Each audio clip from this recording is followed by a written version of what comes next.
The Chui Aviation Business Podcast, brought to you by Bose Aviation. Technology developed over 30 years, appreciated in seconds.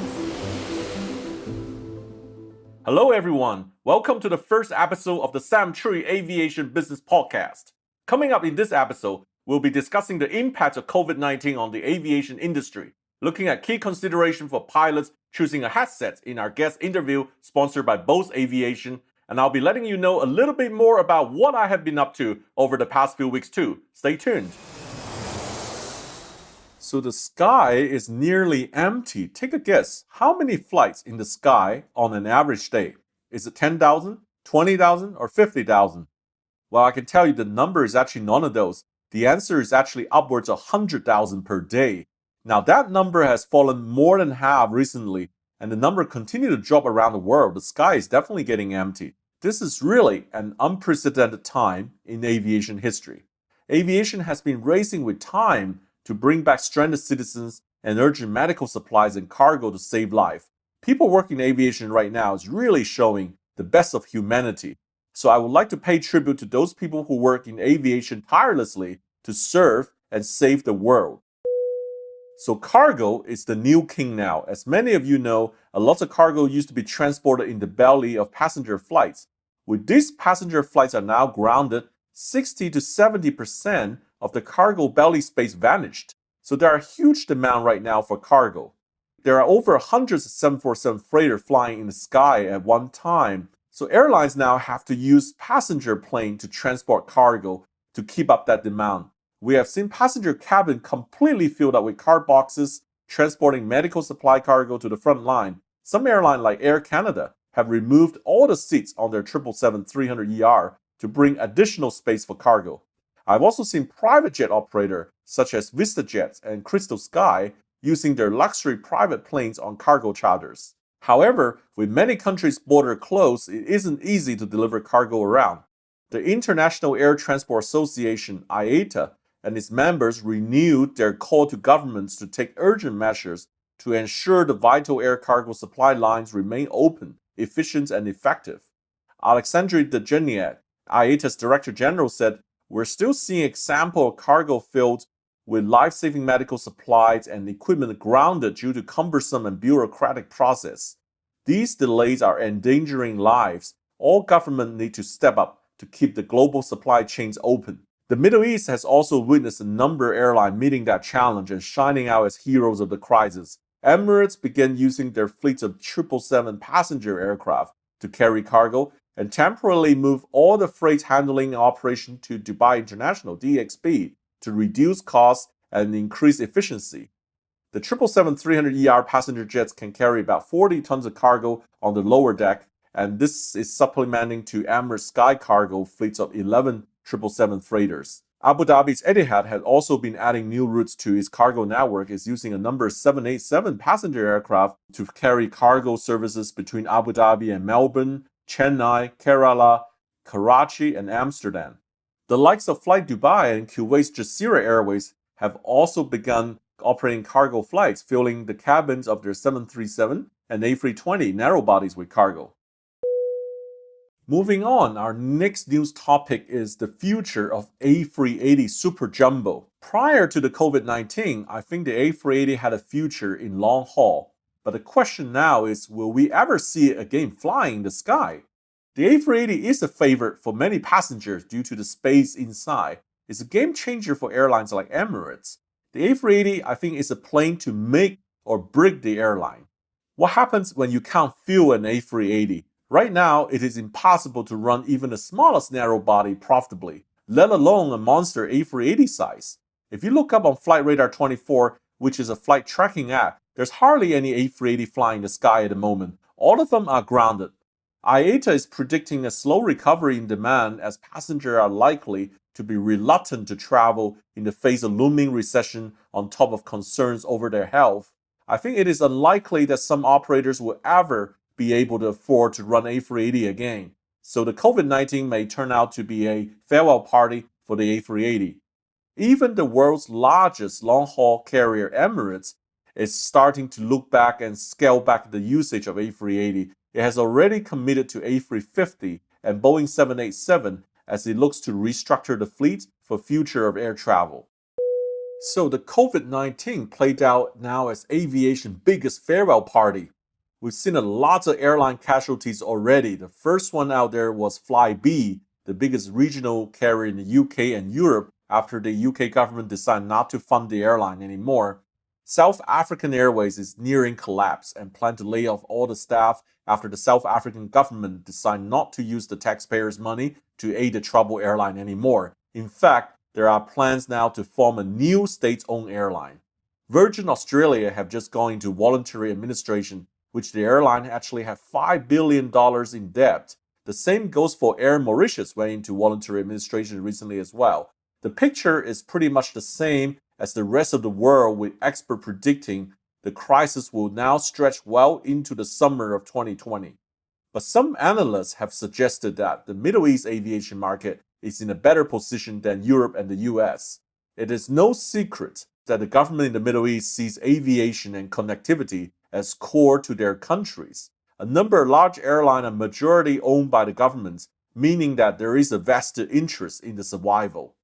Emirates has already been promised an equity injection from Dubai's government, and other carriers in the Gulf have already said they will eventually ask for state aid, which they can expect to receive. The UAE has continually declared how important its position as an international aviation hub. In the Western world, private carriers may take longer to negotiate with the government. This could make it difficult for each one to secure the bailout packages. But in the Middle East at least, most major airline firms can effectively count on the state support, which could accelerate the recovery process. Welcome to the news post-coronavirus world of air travel. In fact, 2020 looks like to be a write-off. Welcome to the airline flight of 2021. Before boarding, please walk through the disinfection tunnel and thermal scanner and have your bag sanitized. You won't find any in-flight magazine to entertain you on board, but look out for the disinfectant wipes as part of the in-flight service. And don't count on being allowed on the aircraft if you start coughing at the gates. Aviation marketing consultancy Simply Flying released a report called The Rise of Sanitized Travel. The report covers 70 different areas in passenger journey that I expect to either change or to be introduced from scratch to restore the confidence in flying after the COVID-19. So here are some of the things you may expect to see based on that report. First, there will be touchless cabins and check-in terminals. Seat back pockets will be left empty. There will be touchless kiosk in the terminal that scans QR code to get your boarding pass. Everyone flying the US have heard of the TSA. Coming next, look out for the THA, the Transportation Health Authority. Post-COVID-19, we could see the introduction of in-flight janitor, who especially on longer flights will keep the cabin clean, especially on the high-touch areas like the toilet door handles. You got check-in bags? Expect them to be sanitized after going through fogging, electrostatic, or UV disinfection. Yep, there are certainly a lot of very interesting frauds and developments out there on how we're going to travel post-COVID-19, and I will keep you updated in every podcast here. Coming up next is our sponsor interview with Bose Aviation, where I'll be talking with Wesley and Neil. They are professional pilots who will be advising me on key considerations for choosing a headset for private and commercial flying. Hi, guys. Hi, Sam. How are you? Hi. So, guys, I often visit a cockpit. I see pilots wearing headsets doing their critical communication exercise. I want to know, what are pilots primarily looking for in a headset? Number one for me has to be comfort. I think the overall experience has to be that you want to forget that the headset even exists. You don't want to see wires. You don't want to feel anything on your head. I think moving on from comfort, clear communication it has to be the most important thing. Purely on the basis that you're flying around the world, you've got different accents, or some of the radio levels are quite low. There can be loads of different things, even down to the noise of the cockpit.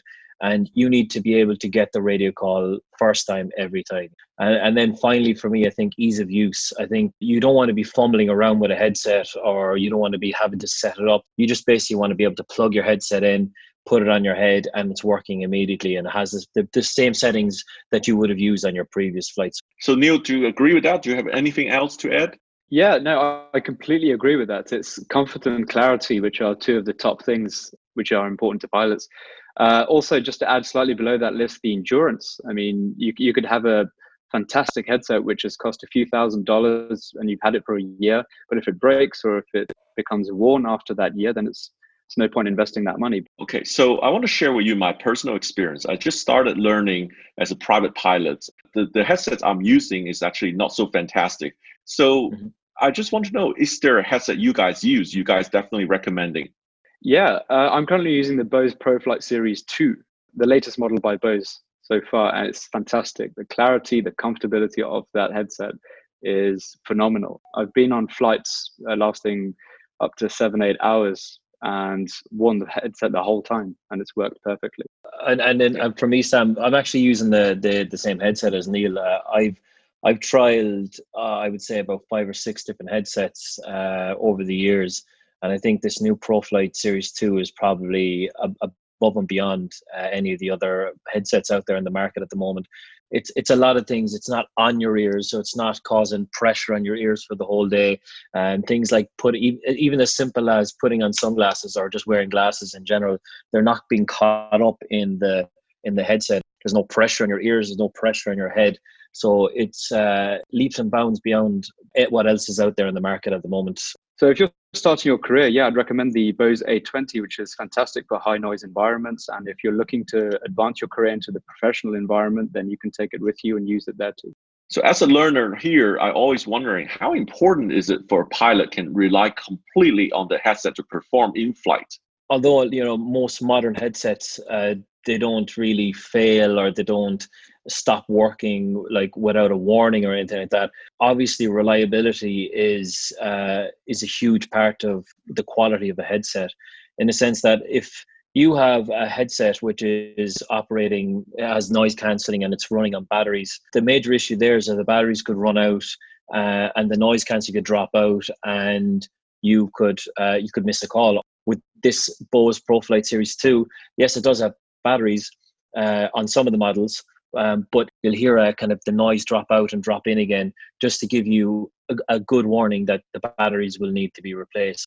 I was wondering, what's the advantage Series 2 over the previous series here? I mean, in my experience with Bose, which was interesting, I actually bought the Series 1 ProFlight, and it didn't suit me. I wasn't very happy with it, and I wrote an email to Bose about it. And what's interesting about Bose is that they take the feedback and they do whatever they need to do to send it engineers or whatever.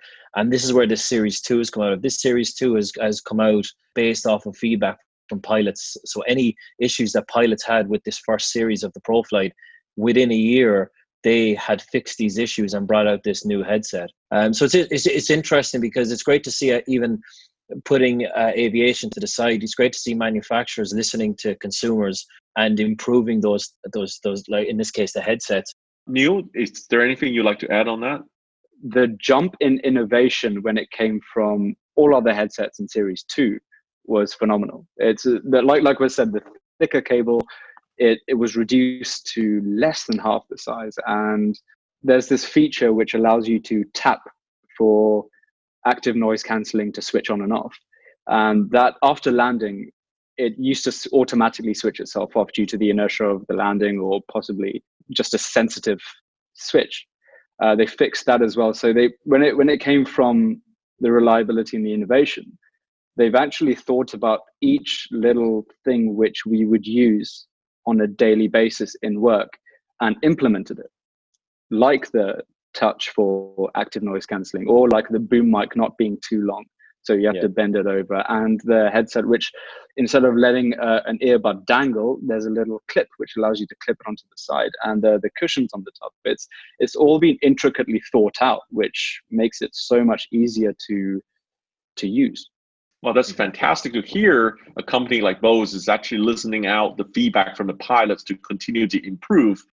Well, guys, thank you so much sharing your experience on the headsets with me. I learned a lot from you guys. I'm looking forward to fly with you one day in the sky. Stay safe now. Cheers, Sam. Thank you.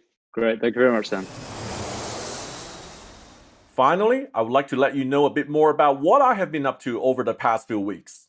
So I remain now in the US, spending time in my parents' house which is actually not a bad place to be stuck in. So as a blogger and content creator, this is actually an extremely busy time to follow the fast development in aviation. Things are just so fluid and dynamic like no one has seen before. There are lots of news coming out every day, lots of announcements, lots of measures, and lots of creativities to fight against the COVID-19. I'll be working probably over 12 hours per day in keeping in touch with all the development, with all the aviation industry contacts I have, from pilots to cabin crew to management to manufacturers to suppliers across every level of aviation. So since I'm not flying anymore, definitely I have adjusted my content to be more news related, also more hobby related. I'm determined to share my love and passion of aviation to all the people out there during this difficult time, because I know people turn to things they love during tough time like this. So you will continue to see many aspects of aviation in my vlog on my YouTube channel. Probably the biggest news for myself is that I've made up my mind to study for a private pilot license, PPL, during the ground time in COVID-19 here. I always wanting to pursue a PPL, and I think it's only a natural progression in aviation. I'm thankful that I finally have a break from my intensive travel and I can work towards getting my PPL. So you may wonder which airplane I'm actually going to learn my flying on. The answer is I will be learning flying on a South African-made airplane called Sling in Sling Pilot Academy in LA in California. It's actually an incredible smooth handling, powerful, and fast airplane. I love it because the advanced glass cockpits, everything is touch screenable. I recently did a flight with the Sling over the empty beach in LA, over the full airplane storage at Victorville, and over the super bloom of flowers in the desert in the springtime here. I just fell in love with this airplane. I'm looking forward to report my progress with you in our future podcast here.